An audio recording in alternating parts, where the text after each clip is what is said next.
The first couple of times, I tried to tell myself maybe it was just a coincidence. But when it happened 3 days in a row, I knew I needed to protect myself. I went out the next morning and bought a full set of high-quality security cameras. I spent the entire day installing them around the house, covering every possible angle, driveway, front door, backyard, even the alley behind my fence. The cameras went live just in time because that night, I got a text message from my sister. It was short, just a few words, but the threat was clear. She said she was going to make sure everyone sees the real you, and that exposure was coming soon. That was it for me.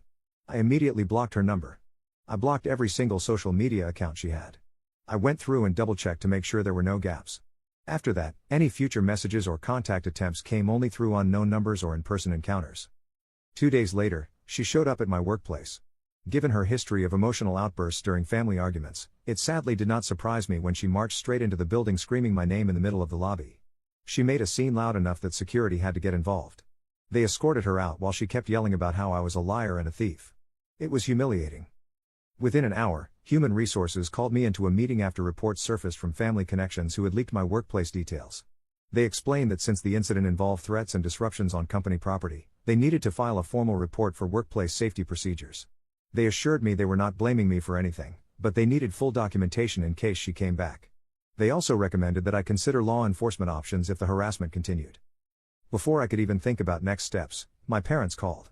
They heard about the incident through the family grapevine and begged me not to get the police involved. They said if I pressed charges, it would destroy my sister emotionally, and they just wanted things to calm down. I stayed polite but did not promise anything. They did not seem to understand that it was way past family drama now. This was about my safety. The next morning, my employer offered me temporary paid leave. They said it would be better for everyone if I took some time off while the situation cooled down. I agreed. It was clear that as long as my sister kept acting out, things were not going to stay peaceful.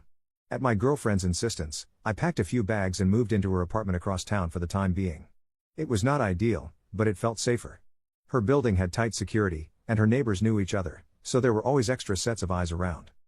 A few days later, I went back to my house briefly to check on things and grab some more clothes. When I got there, I found 2 notes taped to my front door. They were not signed, but the handwriting was familiar. The notes were filled with threats, warning me to pay up before you lose everything. I photographed them, peeled them off carefully with gloves, and brought them straight to my attorney. By the end of the week, we had filed a restraining order against my sister. We cited the workplace incident, the repeated stalking near my house, and the threatening notes. My attorney moved quickly, making sure every single piece of evidence was properly filed. He told me to expect pushback, but the evidence was overwhelming. That same weekend, I got an unexpected call. It was my sister's fiancé. He was polite but sounded exhausted. He apologized for what was happening and said he had not even known about the lawsuit until after she filed it. He admitted he was reconsidering the entire engagement because of how vindictive she had become. He said he never imagined marrying into this level of chaos and did not know if he could deal with it long term. Meanwhile, my attorney filed a motion to dismiss my sister's entire case.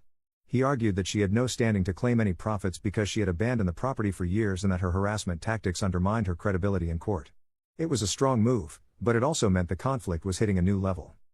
My mother called again after she heard about the motion. She cried on the phone, begging me to reconsider. She said dismissing the case would emotionally devastate my sister and begged me to find some other way. I stayed calm but made it clear that I was following my attorney's advice and protecting myself. While going through old storage boxes to find more documentation, I found something that could end everything. It was a set of archived emails from years ago. In those emails, my sister had clearly agreed in writing that I would handle all property management and keep any appreciation or proceeds because she was moving out of state and did not want anything to do with it. I sent copies to my attorney immediately. He told me they were like gold.